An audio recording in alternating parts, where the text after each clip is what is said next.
much medical care is insured, so that people are not paying out of pocket for most of their medical care, and therefore they're not concerned about the cost, and the insurance company has provided some standard reimbursement schedule, which it will, so that there's no competition on that basis. The insurance companies, for the most part, now have no incentive to force providers to lower their prices. They simply raise the premiums.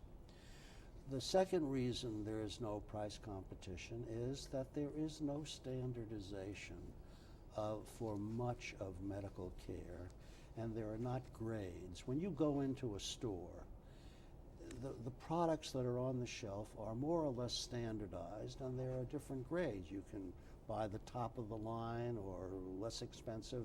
You know what you're getting, and as a consumer, you weigh, am I willing to pay this amount of money for that product? And there's a certain amount of tension between you and the vendor. The vendor wants to attract business and will lower the price as much as he or she can, and you decide whether it's worth it to you or not.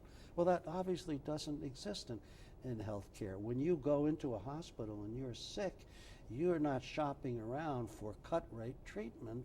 If you need brain surgery, you don't want cut rate brain surgery. You want competent brain surgery that you can rely on. And you don't, when you're really sick, you don't ask what's the cheapest or what's the price. I want the best available. Please take care of me. And finally, you're not adequately informed. You're not a doctor. You haven't been to medical school, and you can't evaluate what you're going to get for the money. Right. You have to go by hearsay and what your friends say and your trust in the doctor and the reputation of the hospital. So there just can't be price competition in healthcare, despite what the economists say, despite what people say about making the system more consumer friendly. The consumer of healthcare is not like the consumer of any other service. It's different. This excerpt is brought to you by the Massachusetts School of Law, the leader of reform in legal education and a leader in multimedia education for the public. To view the full interview and for a full listing of MSL's programs, log on to mslaw.edu.